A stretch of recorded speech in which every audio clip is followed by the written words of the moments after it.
Hello there. I'm Scotty, and you're not. And we are looking at Uncharted. Now, have I played these games?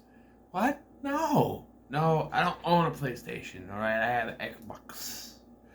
Xbox.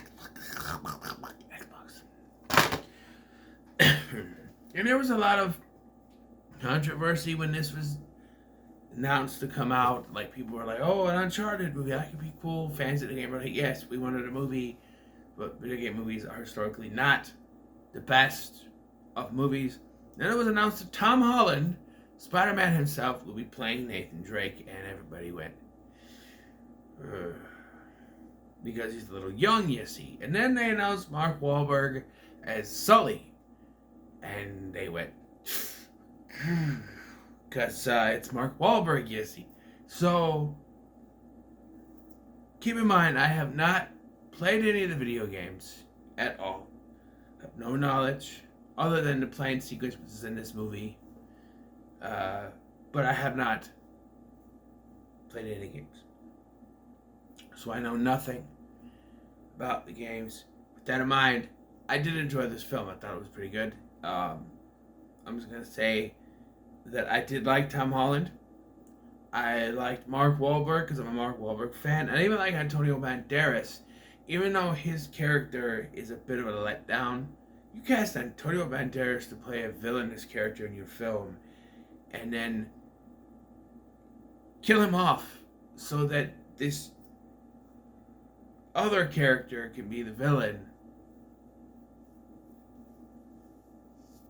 Kind of disappointing to me. I also find this movie lays too much into the adventure movie tropes. We gotta have, double crosses back and forth, not knowing who you can trust. We gotta have maps and stuff that turn. And this I do like, turning things, finding things that fit together. I like that.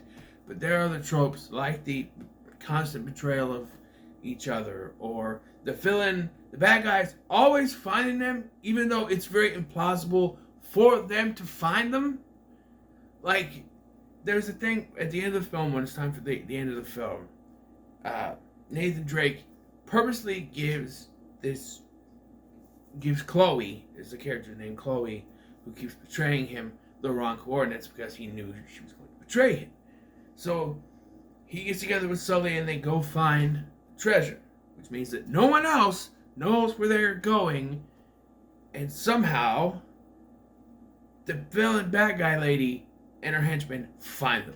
And oh, come on, that's bullshit. Now, earlier, it was implied that Chloe was telling them where they were going because she was working for Mancado, Antonio Banderas' character. But they're no longer working together. The villainous lady, Braddock, she wanted to kill Chloe. So they're not working together. So how the hell did Braddock find them? It's an implausible cliche that is done so that we can have a climax. Because if we didn't, there'd be no climax. If they didn't find them some way, somehow, there's no way they should have found them, but they did. And I don't think they even explain how they were found. And the biggest trope that always steers me away from the adventure genre. Like, I like some adventure movies, Indiana Jones, National Treasure, stuff like that. But what keeps me from putting it in my top tier genres is that the movies are ultimately pointless. Because you go through this grand adventure, you unlock things, you do stuff, you sacrifice your life, put your life on the line to find something, whether it's gold, whether it's something, treasure of some sort, and you don't really get that at the end. Something happens to where you lose it, it's sunk, it's destroyed. Something happens to where you don't get what you're after, and so you sit there as a viewer wondering, what the hell was the point? If they weren't going to get what they were after, what's the point? And then people will say, oh, well, it's about the adventure. Sure, but from a standpoint of these characters, like a writing standpoint, our characters are going to do all this, whether after is going to be lost to them, except for a few pieces, which could equal to at least like a couple $1 million maybe. But compared to what they had, like Sully said, like 5 to 6 billion is what the ship itself was worth. So imagine what they could have had. And I also feel like the whole thing for Nathan Drake was that he was trying to find his brother, and he never finds him. And we're led to believe he's dead. And I feel like the writers were like, oh, we didn't close out the thing with the brother, so they throw in a scene after the credit comes up, Uncharted, showing his brother still alive, is in jail, and is sending him postcards. Now that's a problem, because we find out earlier in the film that he's sending him postcards. But if he's still sending him postcards, why would he believe Sully when he said he was dead?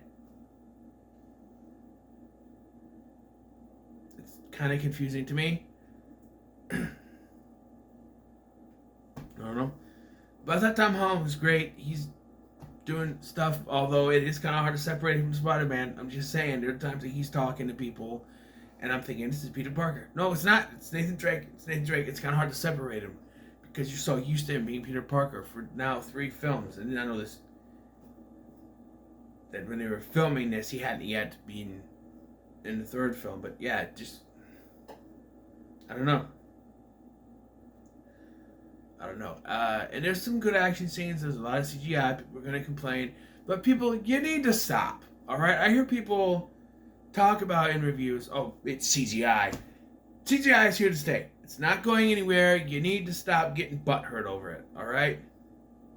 And it's not like it's terrible CGI. It's not like House of the Dead fucking bullshit CGI. It's decent CGI. This is Sony, after all. They're not going to have bad CGI in their movies. You're just going to have to get over it. Like, I understand criticizing the Star Wars prequels for everything being CGI and everything, but that was also 20 years ago. But just let it go, alright? With the bashing on CGI and everything. I understand practical is better. Hollywood's not going to learn that. CGI is easier for them, I guess, than putting together a practical effect. There are some movies that have practical effects, but CGI is not going anywhere. Alright? As long as technology is still here, CGI is not going anywhere, so stop bitching about it. Alright? Everybody complains. Everybody. Oh, but they use CGI. Who cares? By this point, who cares? It's not bad CGI. You're not complaining. That's the problem. You're not complaining it's bad CGI. You're just complaining that it's CGI. You tell me how they could have done a practical effect of Tom Holland hanging out of a plane and jumping out of a plane and falling. They could do that. It's very dangerous. But you tell me how they could do that safely. They couldn't. They had to use CGI. They had to use some effects. Come on. Be plausible here. We know the action scenes in this movie are not that plausible. But I found myself enjoying it. Right? In the end, enjoyed it. I enjoyed the reactions. I thought that Tom Holland and Mark Wahlberg had a good chemistry. I also thought that Tom Holland and the actress whose name is Sophia Ali played Chloe. They had a good chemistry and interaction. And yeah, they set up a sequel. Mark Wahlberg has a mustache. Apparently, that's a trademark for Sully in some of the games. As people were saying, it looked like Sully. So, hey, look, at the end of this movie, he's got a mustache. Isn't that cool, guys? Sound like Michael Cole. But yeah, I did like this movie, man. I thought it was pretty good. There was, like I said, there was those problems, but I thought like some of the big action scenes were pretty good. I like scenes in adventure movies when they're trying to figure out what fits, what puts together, what goes together in secret compartments. I like that stuff. I was really intrigued by that. I found myself pulled in by that. Very well. It was very well done. The betrayal I saw coming from a mile away. She's pointing at him. Well, yeah. She didn't have to be working for Mankato, and I feel like that was ultimately pointless because it's like, okay, she's working for Mankato, and then Mankato was killed by Braddock, and now Braddock's gonna kill her. So what was the point of her working for Mankato? It just, I don't know. It's just a little bit pointless. You know, but ultimately, I did enjoy this movie. I'm gonna say, when it comes to Uncharted, it's pretty good. So if you're paying attention to the stack, we had 3 on the bad side, 3 on the good side, or 3 on the bad side, 2 on the good side. This is now 3 on the good side. I think this is one of the good ones. So it's down to the final film in this series that I'm doing in this theme week. And I have no doubt it's going to be a good one. Alright? So what are your thoughts on Uncharted? Let me know in the comments below. Excuse me. Make sure to like, share, and subscribe. Thank you for watching. I've been Scotty. I'll see you in the next one. And we're going to get to it.